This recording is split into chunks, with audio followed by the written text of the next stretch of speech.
আমাদের প্রিয় প্রতিষ্ঠান জামিয়া মানারুত তাওহীদের অঙ্গনে আপনাদের সকলকে আজকের এই দর্শে শুভেচ্ছা স্বাগতম জানাচ্ছি। ব্যস্ততার মধ্য দিয়েও আপনারা দর্শে আসার চেষ্টা করেছেন। আল্লাহ সকলকে জাযায়ে খায়র দান করুন। আজকের সাপ্তাহিক আলোচনা আমরা আলোচ্য বিষয় একটি নির্ধারণ করেছিলাম, তা হচ্ছে আদর্শ সন্তান প্রতিপালনে পিতামাতার দায়িত্ব ও কর্তব্য। আদর্শ সন্তান প্রতিপালনে পিতামাতার দায়িত্ব ও কর্তব্য। সকল পিতামাতাই স্বাভাবিকভাবে তারা আদর্শ সন্তান চান, তাদের সন্তানেরা আদর্শবান হোক, এটি সকল পিতামাতাই চান। কেউ কখনো চান না যে তার সন্তানেরা আদর্শহীন হোক, সবাই চায়, সবাই চায়। তারপরেও কেন সবার এই সন্তানেরা আদর্শবান হচ্ছে না? সবাই আবার হতাশায় ভুগছি কেন? এই প্রশ্ন যদি আমরা রাখি, তাহলে আমাদের কাছে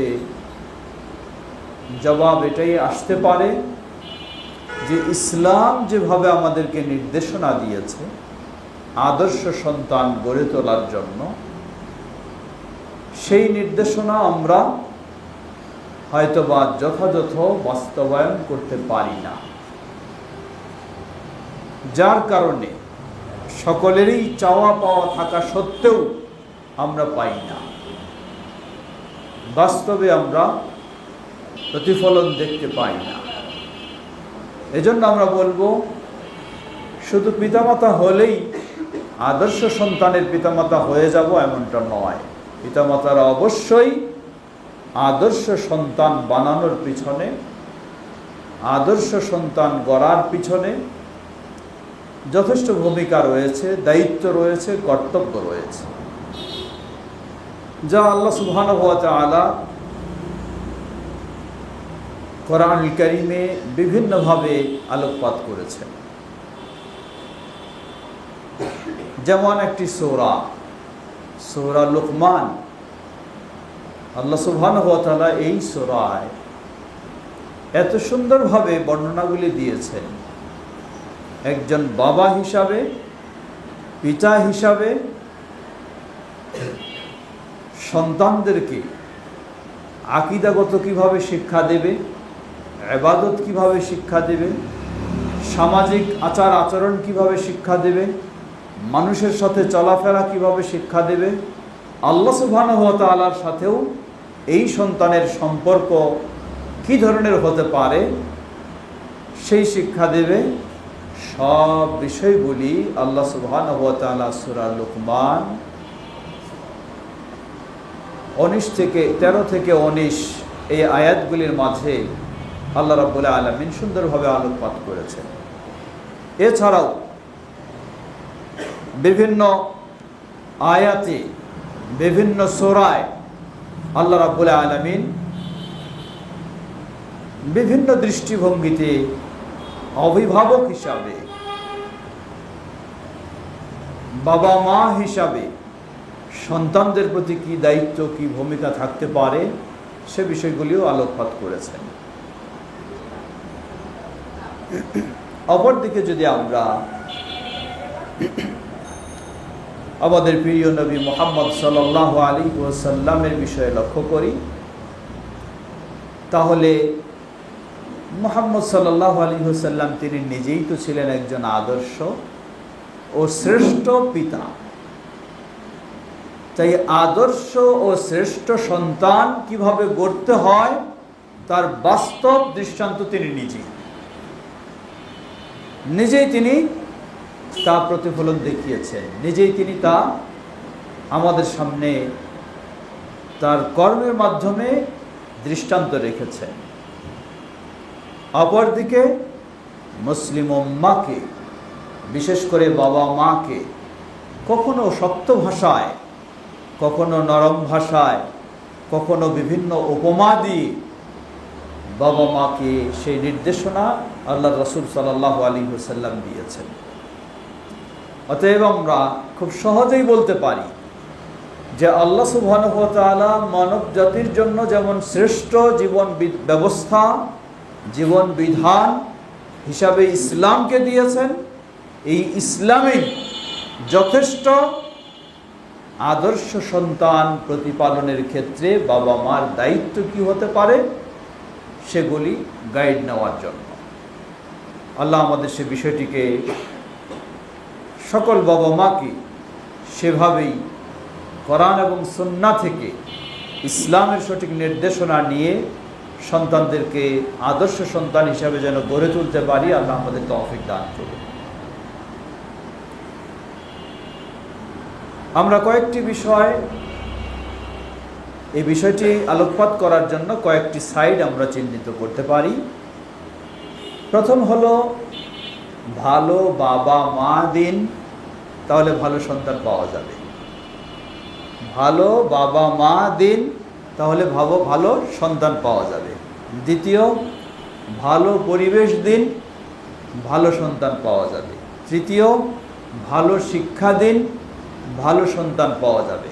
চতুর্থ, ভালো বন্ধু বা সাথী দিন, তাহলে ভালো সন্তান পাওয়া যাবে। পঞ্চম, সর্বদাই ভালো গাইড নির্দেশনা দিন, ভালো সন্তান পাওয়া যাবে। এই পাঁচটি বিষয় যদি অভিভাবকেরা, বাবা মা লক্ষ্য রাখে, তাহলে ইনশাআল্লাহ আদর্শ সন্তান গড়ে তোলা সম্ভব ইনশাআল্লাহ। ব্যতিক্রম হবে না এটা বলা যাবে না, এরপরেও কিছু ব্যতিক্রম হতে পারে। যেমন নূহ আলাইহিস সালাতু ওয়াস সালাম পৃথিবীর বুকে প্রথম রাসূল হওয়ার পরেও নিজের সন্তান নিজের লাইনে ছিল না, এটি ব্যতিক্রম। ঠিক তেমনইভাবে আরও এই ধরনের কিছু ব্যতিক্রম রয়েছে, তবে এগুলি সীমাবদ্ধ। তাই আমরা বলবো যে যদি আমরা এই পাঁচটি বিষয় লক্ষ্য রাখি, তাহলে অবশ্যই আমরা আদর্শ সন্তান গড়ে তুলতে পারব ইনশাআল্লাহ। প্রথম হলো ভালো মা দিন অথবা ভালো বাবা দিন। এর অর্থ কি? এর অর্থ হলো সন্তানের আগেই সন্তানের বাবা মা যারা হবে তাদেরকে ভালো হতে হবে, তাদেরকে ভালো নির্বাচন করতে হবে, তাদেরকে ভালো বাছাই করতে হবে। তাহলে আশা করা যাবে তাদের থেকেই ভালো সন্তান আসবে ইনশাআল্লাহ। যেমন উদাহরণস্বরূপ, এক প্রসিদ্ধ ব্যক্তি তিনি তার সন্তানদেরকে লক্ষ্য করে বলছেন, হে আমার সন্তানেরা, তোমরা যেন ভালো সন্তান হও, আদর্শ সন্তান হও, এজন্য আমি তোমাদের জন্মের পূর্বেই আমি ব্যবস্থা নিয়েছি। সন্তানেরা জিজ্ঞাসা করছে, হে বাবা কি বললেন আপনি? আমাদের জন্মের পূর্বে ব্যবস্থা নিয়েছেন মানে? বলেন হ্যাঁ, তোমরা যেন আদর্শবান হও, ভালো হও, এজন্য তোমাদের জন্য আমি একটা ভালো আদর্শবান মা আমি নির্বাচন করেছি। তা আপনি জীবনসঙ্গী নির্বাচন করার ক্ষেত্রে খুঁজবেন অর্থ, খুঁজবেন উন্নত উচ্চ বংশ, খুঁজবেন আরও কিছু, খুঁজবেন না দিন, খুঁজবেন না আদর্শ, খুঁজবেন না আল্লাহ ভীতি তাকওয়া, তাহলে কিভাবে সেখানে ভালো সন্তান আসতে পারে? এটি যেমন ভালো মা খোঁজার ক্ষেত্রে, ঠিক তেমনিভাবে ভালো বাবাও খুঁজতে হবে। আপনার মেয়ে আলহামদুলিল্লাহ অত্যন্ত ধার্মিক, সে আল্লাহর দ্বীনকে সঠিকভাবে মেনে চলার চেষ্টা করে, কিন্তু আপনি আপনার এই ভালো মেয়ের জন্য একজন ধার্মিক দিনদার ভালো ছেলেকে আপনি বেছে নিলেন না, তাহলে কিভাবে মা ভালো হলেও বাবা ভালো না হলে তো ভালো সন্তান আশা করা যায় না। এই জন্য প্রথমেই আদর্শ সন্তানের জন্য প্রথমে আমাদেরকে টার্গেট রাখতে হবে একজন মেয়ে মানুষ যিনি মা হবেন তিনি আদর্শ মুসলিম ভালো বাবাকে তিনি নির্বাচন করবেন। অপরদিকে যিনি বাবা হবেন এবং আদর্শ সন্তান চাইবেন তাকে অবশ্যই একজন আদর্শ ভালো মা নির্বাচন করতে হবে। তাহলে ইনশাআল্লাহ আশা করা যাবে আল্লাহ রাব্বুল আলামিন দুই ভালোর মাঝে ভালো সন্তান আদর্শ সন্তান দেবেন। এটি একটি পদক্ষেপ মাত্র। দ্বিতীয় বিষয় বলবো আমরা, হতে পারে আপনি ভালো মা নির্বাচন করতে ব্যর্থ হয়েছেন, সম্ভব হয়নি, অথবা ভালো বাবা নির্বাচন করতে সম্ভব হয়নি। আমরা বলবো এক্ষেত্রে আপনাকে আল্লাহ সুবহানাহু ওয়া তাআলার কাছে বেশি সাহায্য চাইতে হবে, যাতে আপনার জীবন সঙ্গিনীকে বা জীবন সঙ্গীকে আল্লাহ সুবহানাহু ওয়া তাআলা আপনার মতো করে দেন। সেটি কীভাবে? আল্লাহ রাব্বুল আলামিন, সেটি দুইভাবে হবে। প্রথম, আল্লাহ রাব্বুল আলামিনের কাছে বেশি বেশি চাওয়ার মাধ্যমে, দোয়া করার মাধ্যমে, যা আল্লাহ রাব্বুল আলামিন আমাদেরকে সূরা আল ফুরকান এর ৭৪ নম্বর আয়াতে শিক্ষা দিচ্ছেন। রব্বানা হাবলানা মিন আজওয়াজিনা ওয়া যুররিয়াতিনা কুররাতা আ'ইউনি ওয়াজআলনা লিল মুত্তাকিনা ইমামা। এখানে আল্লাহ সুবহানাহু ওয়া তাআলা স্বামী হিসাবে স্ত্রীর জন্য দোয়া করবে, স্ত্রী হিসাবে স্বামীর জন্য দোয়া করবে। উভয়কে যখন ভালো চাইবে আল্লাহ সুবহানাহু ওয়া তাআলা হতে পারে তাদেরকে ভালো করে দেবেন ইনশাআল্লাহ। এবং উভয়ের সন্তানদেরকেও আল্লাহ সুবহানাহু ওয়া তাআলা সেই ধরনের তৈরি করে দেবেন। আল্লাহর কাছে বেশি দোয়া করা। দ্বিতীয়, যেমনইভাবে দোয়া করব আমরা, তেমনইভাবে একে অপরের প্রতি ভালো আচরণের মাধ্যমে ভালো করে নেওয়ার চেষ্টা করব। তাই প্রথম বিষয় হলো ভালো বাবা দিন বা ভালো মা দিন, তাহলে পাওয়া যাবে ভালো সন্তান। লক্ষ্য করুন, ইসলামের ইতিহাস যদি আমরা লক্ষ্য করি, কত বড় বড় মুহাদ্দিস, ইমাম, যাদের হয়তো দেখা গেছে ছোট বয়সে এতিম হয়ে গেছে, কিন্তু তিনি জগৎ বিখ্যাত মুহাদ্দিস হয়েছেন। যেমন ধরে নিন ইমাম আল বুখারী রাহিমাহুল্লাহ। ইমাম বুখারী রাহিমাহুল্লাহ ছোট বয়সেই বাবা হারিয়ে ফেলেছেন, মায়ের কাছে মানুষ হয়েছে। মা কেমন ছিলেন, যেটি ইমাম বুখারী রাহিমাহুল্লাহ, বাবাও ছিলেন সেরকম, কিন্তু মা কেমন ছিলেন? ইমাম বুখারী রাহিমাহুল্লাহ ছোট বয়সে তার দৃষ্টিশক্তি ছিল না, তিনি অন্ধ ছিলেন, কিন্তু মা আল্লাহ সুবহানাহু ওয়া তাআলার কাছে এত কেঁদেছেন, এত দোয়া করেছেন। মা একদিন স্বপ্নে দেখছেন ইব্রাহিম খলিল আলাইহিস সালাতু ওয়াস সালামকে। ইব্রাহিম আলাইহিস সালাতু ওয়াস সালাম ইমাম বুখারী রাহিমাহুল্লাহর মাকে স্বপ্নে বলছেন যে, হে অমুক, দেখো কাদ রাদ্দাল্লাহু ওয়ালাদাকা বাসারা লিকাসরাতি দুআইকি, কাদ রাদ্দাল্লাহু ওয়ালাদাকি বাসরা লিকাসরাতি দুআইকি। ইব্রাহিম আলাইহিস সালাম স্বপ্নে ইমাম বুখারী রাহিমাহুল্লাহর মাকে বলছেন, হে অমুক, দেখো তুমি আল্লাহর কাছে যে এত দোয়া করছো এবং এত কাঁদছো, তোমার এই বেশি দোয়া এবং আল্লাহর কাছে কাঁদাকাটি করার কারণে আল্লাহ সুবহানাহু ওয়া তাআলা তোমার সন্তানের দৃষ্টিশক্তিকে ফিরিয়ে দিয়েছেন। মা সকাল করে দেখছেন যে স্বপ্নে যা দেখেছেন, ইমাম আল বুখারী রাহিমাহুল্লাহর দৃষ্টিশক্তি ফুল পরিপূর্ণ সুন্দর হয়ে গেছে। মা কি পর্যায়ের, কোন পর্যায়ের মা! এই ইমাম আল বুখারী রাহিমাহুল্লাহ সেই মায়ের তত্ত্বাবধানেই মানুষ হলেন, বাবা নেই। লক্ষ্য করুন, ইমাম শাফি রাহিমাহুল্লাহ, ইমাম শাফি রাহিমাহুল্লাহ 2 বছর বয়সে বাবা হারিয়ে ফেলেছেন, এতিম হয়ে গেছেন। এই 2 বছরের শিশুকে সেই ফিলিস্তিনে জন্ম, সেখান থেকে মক্কায় নিয়ে আসলেন মা। কি কারণে? চিন্তা একটাই, মক্কায় একদিকে পূর্বপুরুষেরা রয়েছে, অপরদিকে মক্কা হলো ইসলামের মূল জায়গা।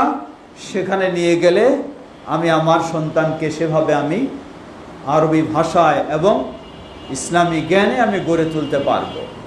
মা বিধবা মেয়ে, একজন মহিলা, এই ছোট্ট বাচ্চাকে সেভাবে নিয়ে এসে মক্কার পরিবেশে একজন শ্রেষ্ঠ ইমাম হিসাবে গড়ে তুললেন। লক্ষ্য করুন ইমাম মালিক রাহিমাহুল্লাহর কথা। ইমাম মালিক রাহিমাহুল্লাহ তিনি তার ছোট বয়সের কথা বলছেন। তিনি বলছেন যে আমি যখন ছোট ছিলাম, আমার মা আমাকে সুন্দরভাবে পোশাক পরিয়ে দিতেন, আমার মাথায় পাগড়ি পরিয়ে দিতেন, দিয়ে বলতেন, যাও তুমি মদিনার সবচেয়ে বড় মুহাদ্দিস, তার কাছে গিয়ে তুমি দিন শিখো, ইলম শিখো। সুবহানাল্লাহ! সত্যিই যদি এই মা থাকে এবং সেই রকম বাবা থাকে, তাহলে অবশ্যই আশা করা যাবে সন্তান আদর্শ সন্তান হবে ইনশাআল্লাহ। আল্লাহ আমাদের সকল বাবা মাদেরকে সেভাবেই হওয়ার তৌফিক দান করুন। অতএব আমরা বলছিলাম যে প্রথম বিষয়, ভালো বাবা দিন, ভালো মা দিন, অটোমেটিকভাবে আল্লাহ সুবহানাহু ওয়া তাআলা ভালো আদর্শ সন্তান দেবেন ইনশাআল্লাহ। কারণ ভালো বাবা মায়ের স্বপ্নই থাকবে আমার সন্তান সম্পদশালী না হতে পারে, কিন্তু যেন সে আদর্শ সন্তান হয়। আমার সন্তান অনেক বড় ডিগ্রি নাও অর্জন করতে পারে, কিন্তু সে যেন সুশিক্ষিত, আদর্শ শিক্ষিত হয়। শুধু ডিগ্রি বড় অর্জন করলেই ভালো হয় এই নয়। আজকে বহু অভিভাবক, বহু বাবা মা অসহায়ের মতো জীবনযাপন করছেন, যাদের সন্তানেরা যত বেশি বড় ডিগ্রি লাভ করেছেন, তারা তত বেশি বাবা মার আওতা থেকে দূরে সরে গেছেন। সুতরাং মূল বিষয় হলো আল্লাহ সুবহানাহু ওয়া তাআলাকে ভয় করে বাবা মা যখন সন্তানকে সেভাবে গড়ে তোলার চেষ্টা করবে, ইনশাআল্লাহ অবশ্যই কিছু না কিছু হবে। দ্বিতীয় বিষয়ে আসুন, আদর্শ সন্তান গড়ার জন্য ভালো পরিবেশ দিন। ভালো পরিবেশ বলতে কি বোঝায়? ভালো পরিবেশ বলতে 2 সাইডে, একটা হলো আমার বাড়ি, আরেকটা হলো আমার সন্তানের শিক্ষা প্রতিষ্ঠান।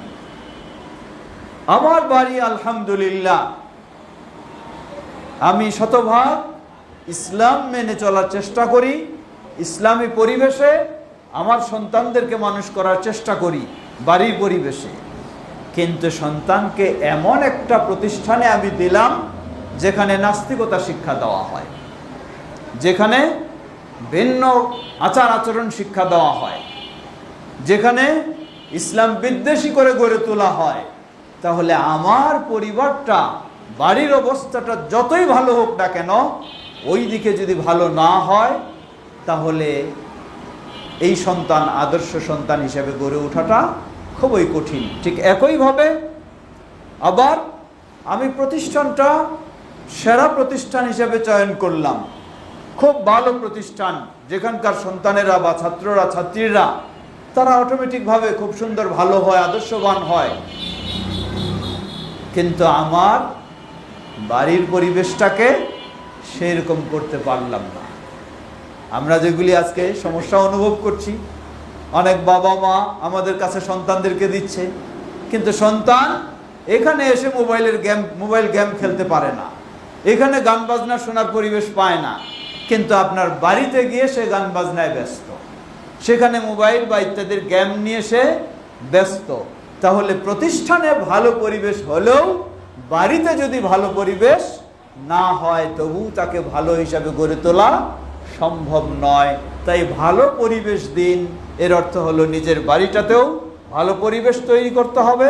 যেই ভালো পরিবেশে ভালো সন্তান গড়ে উঠবে, ঠিক তেমনইভাবে যেই প্রতিষ্ঠানে আমি দেব সেই প্রতিষ্ঠানকেও সেভাবে ভালো হিসাবে চিন্তা করব। প্রতিষ্ঠান ভালো এর দিকটা কি? প্রতিষ্ঠান ভালো এর দিক কমপক্ষে 3টি দিক খেয়াল করা দরকার। প্রথম, শিক্ষা প্রতিষ্ঠানের শিক্ষা যেন ভালো থাকে, এটি তো অবশ্যই থাকবেই। সেই সাথে প্রতিষ্ঠানের পরিবেশ, আদর্শগত দিকগুলি সেগুলি যেন ভালো থাকে, সেটি আমাদেরকে খেয়াল করতে হবে। তার চেয়ে আরও বেশি খেয়াল করতে হবে, আপনি আপনার সন্তানকে একটা ভালো মাদ্রাসায় দিলেন, খুব সুন্দর ক্লিন পরিবেশ, অনেক সুন্দর আকর্ষণীয় পরিবেশ, পড়ালেখাও খুব গুরুত্ব দিয়ে করানো হয়, কিন্তু আপনার সন্তানকে শিক্ষা দেওয়া হয় শিরকি আকীদা, শিক্ষা দেওয়া হয় বেদাতি আকীদা। তাহলে এই ভালো শিক্ষা আর এই ভালো পরিবেশে আসলে আপনার সন্তানটা আপনি যেই ভালো চাচ্ছেন সেই ভালো হবে না। এই জন্য প্রতিষ্ঠানে কমপক্ষে 3টি জিনিস থাকতে হবে। প্রথম, তার শিক্ষা মানসম্মত। দ্বিতীয়, পরিবেশগত দিক থেকে ভালো। তৃতীয়, এটি আরও গভীরের বিষয়, সেটি হলো যেন এখানে সঠিক আকীদার শিক্ষা দেওয়া হয়। একজন টিচার তিনি ইংরেজি পড়াতে পারেন, অসুবিধা নেই, কিন্তু ইংরেজি পড়ানোর মাধ্যমে আমরা জানি, যেমন বিশেষ করে বাংলা ভাষা, বাংলা সাহিত্য, যারা আপনারা ইউনিভার্সিটির লেভেলে পড়ালেখা করেছেন, বাংলা সাহিত্যে বেশিরভাগ হিন্দুয়ানা ভাব, বেশিরভাগ নাস্তিকতার ভাব।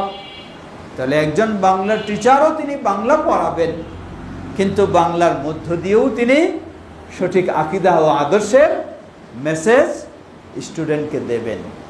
তো এইভাবে যখন সেই জিনিসটা আপনি পাবেন, তাহলে মনে করবেন যে এই প্রতিষ্ঠানেই হলো আদর্শ সন্তান গড়ে তোলা। তো আমরা বলবো সব দিক থেকে নয়, কমপক্ষে কিছুটা হলো আমরা চেষ্টা করছি জামিয়া মানারুত তাওহীদে যাতে আমাদের সন্তানদেরকে কমপক্ষে আকীদা ও আদর্শের দিকগুলি পড়ালেখার পাশাপাশি সঠিক দিতে পারি, সেটি আমরা চেষ্টা করছি এবং আপনাদেরও সেই ক্ষেত্রে সবসময় আমরা পরামর্শ আশা করছি। তো আমরা দ্বিতীয় দিক বলছিলাম, ভালো আদর্শ সন্তান গড়ে তোলার জন্য প্রয়োজন ভালো পরিবেশ, সেটি বাড়িতে এবং সেটি শিক্ষা প্রতিষ্ঠানে। তৃতীয় সাইড হলো ভালো শিক্ষা দিন। ভালো শিক্ষা, আমরা আজকে উন্নত ও আধুনিক শিক্ষার পিছনে এমনভাবে ছুটেছি, আধুনিক করতে করতে আমাদের সন্তানদেরকে বানিয়ে ফেলছি হয় ইহুদির মতো, নয় খ্রিস্টানের মতো। আল্লাহ রাসূল সাল্লাল্লাহু আলাইহি ওয়াসাল্লাম খুবই কঠিনভাবে বলেছেন, হাদিস সহিহুল বুখারী, তিনি বলেন, কুল্লু মাউলুদিন ইউলাদু আলাল ফিতরা ফাআবাওয়াহু ইউহাউইদানি আও ইউনাসসিরানি আও ইউমাজ্জিসানি। প্রতিটি শিশু সন্তান ইসলামী স্বভাবের উপরেই, ইসলামী আদর্শের উপরেই জন্ম লাভ করে, কিন্তু পরবর্তীতে তার বাবা মা হয় তাকে ইহুদি বানায় ফেলে, অথবা তাকে খ্রিস্টান বানায় ফেলে, অথবা তাকে অগ্নিপূজক বানায় ফেলে।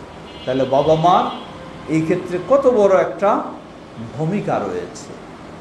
তো আজকে আমরা উন্নত শিক্ষার পিছনে ছুটতে ছুটতে দেখা যায় যে আমাদের সন্তানদেরকে এমন উন্নত শিক্ষা দিচ্ছি, যেই উন্নত শিক্ষা দেওয়ার কারণে সন্তানেরা আমাদের প্রতি ক্ষুব্ধ হয়ে বৃদ্ধ বাবা মাকে বৃদ্ধাশ্রমে রাখা ছাড়া আর তাদের কোনো উপায় হচ্ছে না, কারণ আমরা ওই কালচারে, ওই আদর্শে তাদেরকে শিক্ষা দিয়েছি। এই জন্য ভালো শিক্ষা দিন। ভালো শিক্ষা মানে অবশ্যই ভাষাগত, তথ্যগত, সেগুলি যেমন ভালো হবে, তার মূল দিকটি হলো এই শিক্ষাগুলি হতে হবে অবশ্যই ইসলামের আলোকে। আপনি আপনার সন্তানকে ডাক্তার বানাবেন, ইসলাম বাধা দেয়নি, কিন্তু তাকে বানাবেন মুসলিম ডাক্তার, নাস্তিক ডাক্তার নয়। আপনি আপনার সন্তানকে ইঞ্জিনিয়ার বানাবেন, ইসলাম বাধা দেয়নি, কিন্তু ইসলাম আপনাকে বলে আপনার সন্তানকে বানাতে হবে মুসলিম ইঞ্জিনিয়ার, যে নিজের জীবনে ইসলাম মেনে চলবে, তার শিক্ষা দিয়ে ইসলামকে উন্নয়ন করা বা ইসলামের সেবা করার সে চেষ্টা বা চিন্তা রাখবে। সুতরাং আমরা বলবো ভালো শিক্ষা দিন। ভালো শিক্ষা মানেই হলো আপনার যা শিখাবেন সব শিক্ষার সাথে তার সাথে ইসলামী শিক্ষা থাকতে হবে।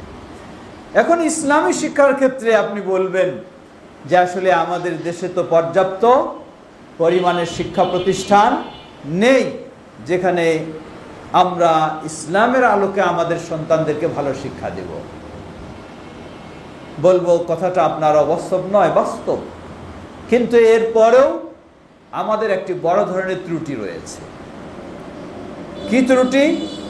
আমরা অনেক সময় শিক্ষা প্রতিষ্ঠানের উপর দিয়ে দায়মুক্ত হওয়ার চেষ্টা করি, যে কি করবেন, ভালো প্রতিষ্ঠান পাইনি তাই আমার ছেলেকে ভালো কিছু শেখাতে পারিনি। আমি বলবো যে আপনার এই কথা যথেষ্ট নয়। কেন নয়? আপনি নিজের অবস্থাটা চিন্তা করুন। আপনার ছেলে বা মেয়ের যেই শিক্ষা প্রতিষ্ঠানে পড়ে সেখানে যদি গণিতের টিচার ভালো না হয়, আপনি কি কখনো বলবেন যে আমার বাচ্চার স্কুলের গণিতের টিচার ভালো না তাই সারা জীবনটাই সে গণিতে দুর্বল থাকুক? কখনো তো আপনি বলবেন না। আপনি বলবেন যে স্কুলে বা এই প্রতিষ্ঠানে গণিতের টিচার দুর্বল, ভালো না, প্রয়োজনে আমাকে ব্যক্তিগত টিচার রেখে গণিতে তাকে সবল করতে হবে। সায়েন্সের টিচার দুর্বল, ভালো না, বলবেন না যে আমার ছেলেটা সায়েন্সে দুর্বলই থেকে যাক, কখনো বলবেন না। আপনি ব্যক্তিগত টিচার নিয়েও প্রয়োজনে তাকে সায়েন্সে সবল করার চেষ্টা করবেন। ঠিক একইভাবে অন্যান্য বিষয়ে, শুধু ইসলামের বিষয়ে যখন এসে যায় তখন প্রতিষ্ঠানের উপর দিয়ে আমরা দায় সারতে চাই না, কোশ্চিন কালও হতে পারে না। সত্যিই যদি আমি আমার সন্তানকে দিন শেখাতে চাই, আদর্শ সন্তান বানাতে চাই, তাহলে তার সায়েন্সের বিষয়ে, গণিতের বিষয়ে বা ইংরেজির বিষয়ে যেমন ব্যক্তিগত টিচার দিয়ে তাকে আমি সবল করার চেষ্টা করি, তার স্কুলে বা শিক্ষা প্রতিষ্ঠানে ইসলামী শিক্ষার ব্যবস্থা না থাকলেও আমার তো দায়িত্ব ছিল ব্যক্তিগত টিচার দিয়েও তাকে ইসলাম শেখায় ভালো করার চেষ্টা করা। কিন্তু তা কি আসলে আমরা করি? তা করি না। অন্য সাবজেক্ট পড়ার জন্য যত পয়সার দরকার তাও দিতে প্রস্তুত আছি, আর যদিও কোরআন বা ইসলামের কিছু শেখানোর জন্য আমরা চেষ্টা করি, সেখানে বেশি পয়সাও আমাদের পকেট থেকে বের হয় না। এটি হলো আমাদের মানসিকতা। যদি এই মানসিকতা হয় তাহলে আমরা কিভাবে ভালো ও আদর্শ সন্তান আমরা খুঁজতে পারি? সুতরাং ভালো শিক্ষা মানেই হলো তার সকল বৈষয়িক বিষয়গুলির সাথে অবশ্যই তাকে ইসলামী শিক্ষা দিই, তাহলেই ইনশাআল্লাহ সে ভালো শিক্ষা পেয়ে ভালো মানুষ হবে, ভালো সন্তান হবে, আদর্শ সন্তান হবে। আল্লাহ আমাদের তৌফিক দান করুন। চতুর্থ বিষয়, ভালো বন্ধু বা সাথী দিন। এটি অত্যন্ত গুরুত্বপূর্ণ বিষয়। আজকে আমাদের সন্তানদেরকে আমরা হাতছাড়া করে ফেলছি। কখন?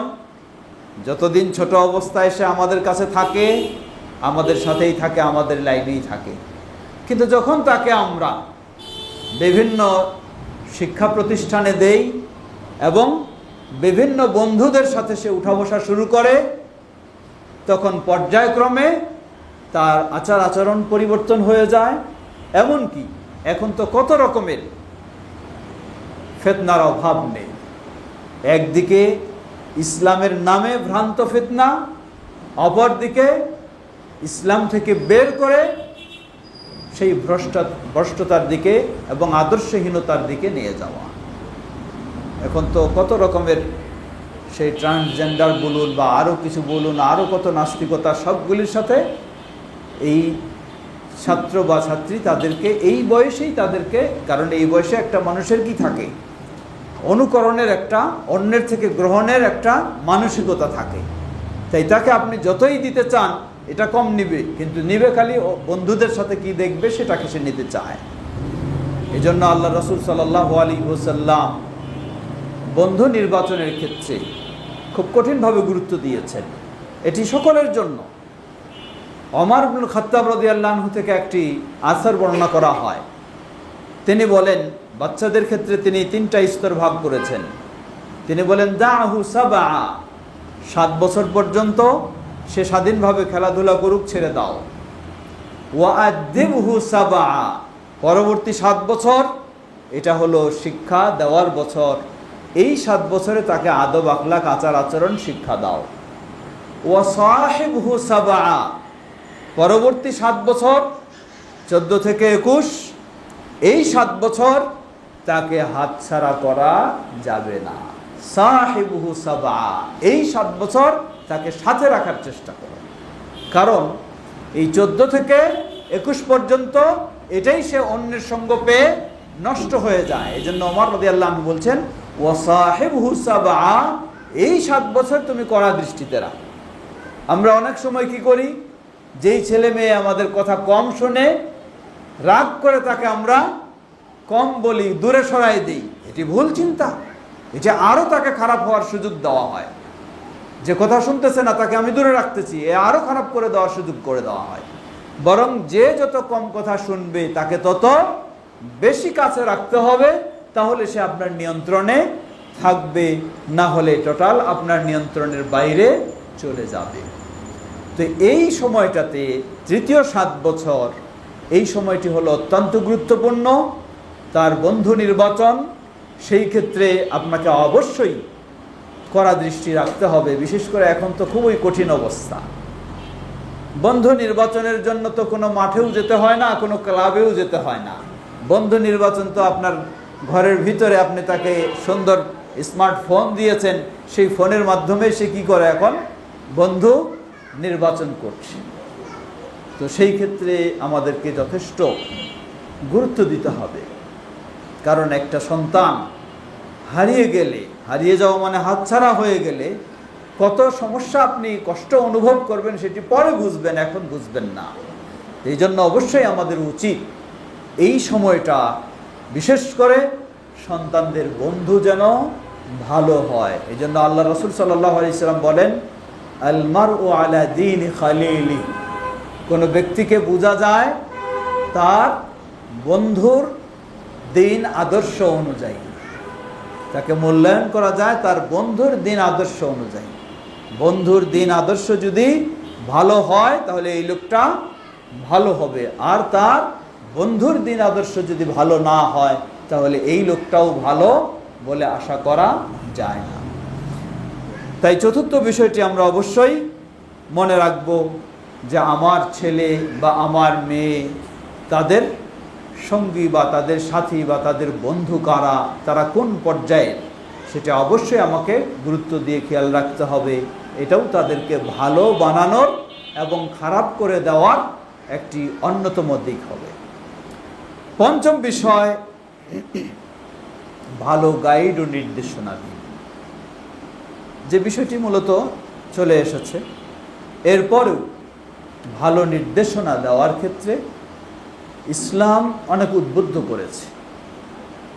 প্রথমে যেটি বলেছি, সূরা লুকমান, লুকমান আলাইহিস সালাম, এই কয়েকটি আয়াতের মাঝে তিনি বাবা হিসাবে সন্তানকে আল্লাহ সুবহানাহু ওয়া তাআলার প্রতি বিশ্বাসী করে তোলার উপদেশ দিচ্ছেন, গাইড দিচ্ছেন।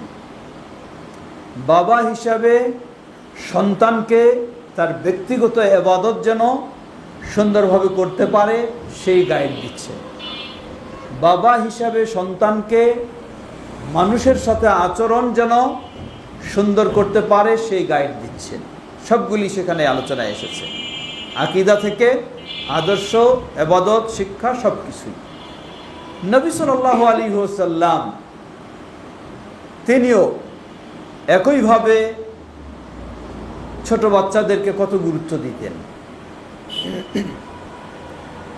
সাহাবী আব্দুল্লাহ ইবনে আব্বাস রাদিয়াল্লাহু তাআলা আনহু, রাসূল সাল্লাল্লাহু আলাইহি ওয়াসাল্লাম তাকে কত গুরুত্ব দিয়ে কত নির্দেশনা দিয়েছেন। যেমন তিরমিজির হাদিসে এসেছে, নবী সাল্লাল্লাহু আলাইহি ওয়াসাল্লাম এই আব্দুল্লাহ ইবনে আব্বাস, বয়স তার তখন খুব বেশি নয়, 8 থেকে 9 বছর বয়স, তাকে ডেকে বলছেন, ইয়া গোলাম ইন্নী উআল্লিমুকা কালিমাত, এ প্রিয় বৎস, আমি তোমাকে কতগুলি নীতিমালা শিক্ষা দেব, তুমি সেগুলি গুরুত্ব সহকারে গ্রহণ করো। কি সেগুলি? ইহফাদিল্লাহ ইয়াহফাদুকা, তুমি আল্লাহ সুবহানাহু ওয়া তাআলার ব্যাপারে সংরক্ষণশীল হও, মানে আল্লাহর বিধিবিধানের ব্যাপারে সংরক্ষণশীল হও। ইয়াহফাদুকা, আল্লাহ সুবহানাহু ওয়া তাআলা তোমাকে সংরক্ষণ করবেন। ইহফাদিল্লাহ তাজিদহু তুজাহাক, তুমি আল্লাহর ব্যাপারে বিধিবিধানের ব্যাপারে সংরক্ষণশীল হও, তুমি সর্বদাই আল্লাহ সুবহানাহু ওয়া তাআলাকে তোমার সাহায্যকারী হিসাবে পাবে। এরপরে কত কঠিন আকীদার শিক্ষা দিলেন দেখুন, ওয়া ইযা সাআলতা ফাসআলিল্লাহ, যখন তুমি কোনো আবেদন নিবেদন করবে, ফাসআলিল্লাহ, তুমি চাইবে একমাত্র আল্লাহ সুবহানাহু ওয়া তাআলার কাছে। ওয়া ইযা ইসতাআনতা ফাসতাইন বিল্লাহ, যখন তুমি কিছু সাহায্য চাইবে একমাত্র আল্লাহ সুবহানাহু ওয়া তাআলার কাছে। এরপরে আরো গভীরে শিক্ষা দিচ্ছেন তাকদীরের বিষয়ে, বললেন জেনে রাখো, লাউ ইসতামাআতিল উম্মাহ আলা আন ইয়ানফাউকা লা ইয়ানফাউকা ইল্লা মা কাদ কাতাবাল্লাহু লাক, গোটা বিশ্বের মানুষ যদি ঐক্যবদ্ধ হয় তোমাকে কিছু উপকার করবে, মনে রাখো আল্লাহ তোমার ভাগ্যে যতটুকু উপকার রেখেছেন এর চেয়ে বেশি কিছু করতে পারবে না। আবার জেনে রাখো, যদি গোটা বিশ্বের মানুষ ঐক্যবদ্ধ হয় তোমার ক্ষতি করার জন্য, যতটুকু তোমার ভাগ্যে ক্ষতি আছে এর বেশি তোমাকে ক্ষতিগ্রস্ত করতে পারবে না। বললেন জেনে রাখো, যা লেখা হয়ে গেছে, জাফাল কালাম, কলমের লেখা কালি শুকিয়ে গেছে, ওয়াতুবিয়া সুহুফ, এবং সহিফাও গুটায় রাখা হয়েছে। সুতরাং তাকদীরের উপরে বিশ্বাসী হওয়ার জন্য, আল্লাহর উপরে আস্থা রাখার জন্য কত কঠিনভাবে এই পর্যায়ের বাচ্চাকেও শিক্ষা দিলেন। সুতরাং এই নির্দেশনা, উপদেশমূলক গাইড, এটি একটি অত্যন্ত গুরুত্বপূর্ণ বিষয়। রাসূলুল্লাহ সাল্লাল্লাহু আলাইহি ওয়াসাল্লাম এই লেভেলের বাচ্চাদেরকে এত বড় মানুষ হওয়া সত্ত্বেও তিনি কত গুরুত্ব দিতেন। যেমন উদাহরণস্বরূপ আরেকটি সহিহ হাদিসে এসেছে, নবী সাল্লাল্লাহু আলাইহি ওয়াসাল্লাম এর প্রতিবেশী একজন ইহুদি ছিলেন। সেই ইহুদির এক ছোট বাচ্চা ছিল, যেহেতু বাড়ির পাশে, দেখতেন, খোঁজ খবর নিতেন। নবী সাল্লাল্লাহু আলাইহি ওয়াসাল্লাম তিনি বড় মানুষ হিসাবে খালি বড় মানুষের সাথে ছোটদের খোঁজ নিতেন না, এটা নয়, ছোটদেরও খোঁজ রাখতেন। তো হঠাৎ দেখছেন এই বাচ্চাটাকে দেখা যাচ্ছে না কয়েকদিন যাবত। নবী সাল্লাল্লাহু আলাইহি ওয়াসাল্লাম সাহাবীদেরকে জিজ্ঞাসা করলেন যে অমুকের বাচ্চাটা, ছেলেটা কই, নাই কেন দেখছি না। সাহাবায়ে কেরাম যারা জানতেন তারা বললেন যে সে খুবই অসুস্থ, ছোট বাচ্চা। সাহাবায়ে কেরাম বললেন যে সে খুবই অসুস্থ, মুমূর্ষু অবস্থায়। নবী সাল্লাল্লাহু আলাইহি ওয়াসাল্লাম শুনে তিনি স্থির থাকলেন না, তিনি সাহাবীদেরকে কয়েকজনকে নিয়ে সেই ইহুদির বাড়িতে এই ছোট বাচ্চাকে দেখতে গেলেন। টার্গেট কি? টার্গেট হলো, হতে পারে ইহুদির সন্তান, আমি যদি তাকে ঈমানের দাওয়াত দিতে পারি এটাই তো আমার হলো সফলতা। নবী সাল্লাল্লাহু আলাইহি ওয়াসাল্লাম কয়েকজন সাহাবীকে নিয়ে সেই ইহুদির বাড়িতে গেলেন। গিয়ে দেখলেন বাচ্চাটা একেবারে মুমূর্ষু অবস্থায়, যাবে যাবে ভাব। কাছে বসলেন, বসে বললেন, আতাশহাদ আল্লা ইলাহা ইল্লাল্লাহ ওয়া আন্না মুহাম্মাদুর রাসূলুল্লাহ, বললেন হে বাচ্চা, তুমি কি এই সাক্ষ্য দাও যে আল্লাহ ব্যতীত সত্যিকার কোনো মাহবুদ নেই আর মুহাম্মদ সাল্লাল্লাহু আলাইহি সাল্লাম আল্লাহর বান্দা এবং রাসূল? বাচ্চাটাও তাকিয়ে আছে। বাচ্চার বাবা ইহুদি, সেও পার্শ্বে আছে। নবী সাল্লাল্লাহু আলাইহি ওয়াসাল্লাম একবার বললেন, কোনো জবাব নেই। দুইবার বললেন, কোনো জবাব নেই। তৃতীয়বার বললেন, কোনো জবাব নেই। কোনো কোনো বর্ণনা এসেছে বাচ্চাটা তার বাবার দিকে তাকাচ্ছে, মানে বাবা অনুমতি দেবে কি না। নবী সাল্লাল্লাহু আলাইহি ওয়াসাল্লাম তার বাবাকে বললেন, দেখো তোমার সন্তান তোমার দিকে তাকাচ্ছে, হয়তো সে তোমার কাছে অনুমতি চাচ্ছে আমি যা তাকে বলছি সেটা বলবে কি না। তো সেই ব্যক্তি ইহুদি হলেও সন্ত্রাসী ইহুদি নয়, ইহুদি হলেও বিদ্বেষী অত ইহুদি নয়। তো সেই ব্যক্তি তখন বাচ্চাকে বলে ফেললেন যে আতে আবুল কাসিম, বললেন যে হে বাবা তুমি আবুল কাসিম মানে নবী মুহাম্মদ সাল্লাল্লাহু আলাইহি ওয়াসাল্লাম যা বলছেন তুমি সেটা মেনে নাও। যখনই বললেন বাবা, বলার সাথে সাথে এই ছোট্ট বাচ্চা সাথে সাথে সে কালিমা শাহাদা পড়ে সাক্ষ্য দিল, আশহাদু আল্লা ইলাহা ইল্লাল্লাহ ওয়া আশহাদু আন্না মুহাম্মাদুর রাসূলুল্লাহ। এই সাক্ষ্য দেওয়াও শেষ, তার বিদায় নেওয়া শেষ, রূহ বের হয়ে গেল। সুবহানাল্লাহ, কি তার সৌভাগ্য। এখানে বলার বিষয়টি হলো যে এই ছোট বাচ্চাদেরকে সঠিক শিক্ষা দেওয়ার ক্ষেত্রে আমরা অনেক সময় মনে করি ছোট বাচ্চা, গুরুত্ব দিচ্ছি না, এরে কি বলবো, এরে কি শিখাবো।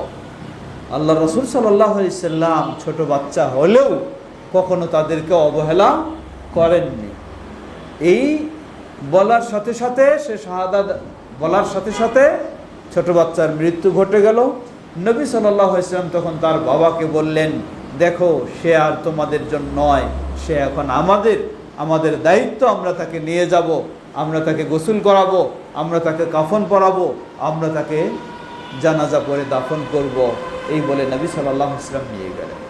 তো সুতরাং আমাদেরকে এই বাচ্চাদের ক্ষেত্রে কখনো বাচ্চা হিসেবে আমরা অবহেলা করব না, আল্লাহর সাহায্য চাইব এবং তাদেরকে সঠিক যে দিক নির্দেশনা, সঠিক যে গাইড সেটা আমরা অবশ্যই দেব।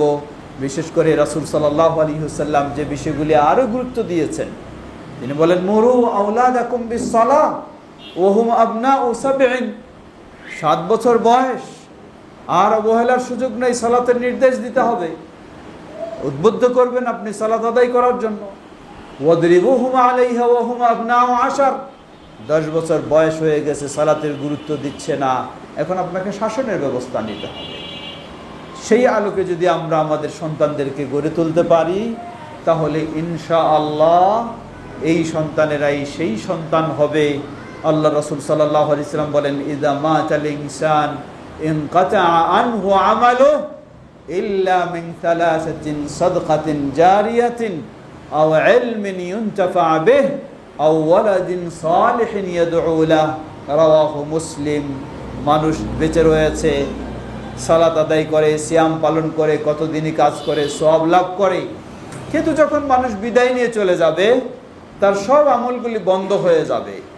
এই হাদিসে আল্লাহ রাসূল সাল্লাল্লাহু আলাইহি ওয়াসাল্লাম বললেন, তবে মৃত্যুর পরেও এই ব্যক্তি 3টি পথে সওয়াব অর্জন করতে থাকবে।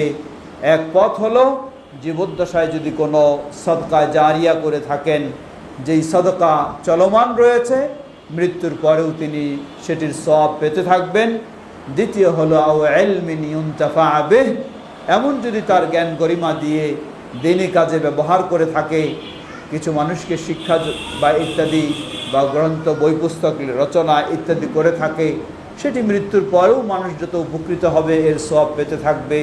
তৃতীয় হলো আও ওয়ালাদিন সালিহিন ইয়াদউ লাহু, যেই বাবা মা সৎ সন্তান রেখে যাবে, এই সৎ সন্তান এর 2টি বৈশিষ্ট্য, এক হলো ওয়ালাদ সালেহ, সৎ সন্তান হবে, আদর্শবান সন্তান হবে। দ্বিতীয় হলো ইয়াদউ লাহু, সেই বাবা মায়ের জন্য সন্তান সবসময় দোয়া করবে। এই দোয়া, এই সওয়াব মৃত্যুর পরেও সবসময় বাবা মা পেতে থাকবে। আমাদের সন্তানেরা যেন সেই সৎ সন্তানেই হয়, আমরা যেন সেভাবে তাদেরকে গড়ে তুলতে পারি। আল্লাহ আমাদের সবাইকে সে তৌফিক দান করুন। আমার মনে হয় আর দীর্ঘ আমরা করব না, এখন আমরা একটু আজকের আলোচনাকে কেন্দ্র করে হোক অথবা কোনো বিষয়কে হোক, কিছু জিজ্ঞাসা জবাবে আমরা যাব। আজকে এই আলোচনার মাঝে যে বিষয়গুলি আমরা জেনেছি সেগুলি হচ্ছে আদর্শ সন্তান প্রতিপালনে পিতামাতার দায়িত্ব কর্তব্য। আমরা কয়েকটি বিষয় উল্লেখ করেছি। প্রথম হলো ভালো বাবা দিন অথবা ভালো মা দিন, তাহলেই ভালো সন্তান পাওয়া যাবে। অতএব ভালো বাবা মা চয়নের ক্ষেত্রে প্রথম এটি প্রাধান্য দিতে হবে। দ্বিতীয় হলো ভালো পরিবেশ দিন, অর্থাৎ নিজের পরিবারের পরিবেশ এবং প্রতিষ্ঠানের পরিবেশ সেটি ভালো হলে ভালো সন্তান আশা করা যায়, ভালো না হলে ভালো আশা করা যায় না। তৃতীয় হলো ভালো শিক্ষা। ভালো শিক্ষা মানেই হলো অবশ্যই ইসলামের আলোকে সেই শিক্ষা হতে হবে। চতুর্থ হলো ভালো বন্ধু, ভালো সাথী। পঞ্চম হলো ভালো দিক নির্দেশনা। আর সবগুলি আল্লাহ সুবহানাহু ওয়া তাআলার কাছে চাওয়া এবং নিজে চেষ্টা করা। আমরা যদি এই বিষয়গুলি খেয়াল রাখতে পারি, ইনশাআল্লাহ আল্লাহ রাব্বুল আলামিন আমাদের সন্তানদেরকে আদর্শ সন্তান করে দেবেন। আল্লাহ আমাদের সন্তানদেরকে আদর্শ সন্তান হিসেবে কবুল করে নিন। আমরা যেন সবাই চেষ্টা করতে পারি, আল্লাহ আমাদের সবাইকে সে তৌফিক দান করুন। আমরা যেন আমাদের সন্তানদেরকে যেভাবে তাদেরকে গড়ে তুললে আদর্শ সন্তান হবে সেইভাবে যেন আমরা গড়ে তুলতে পারি। আল্লাহ আমাদের সবাইকে সে তৌফিক দান করুন।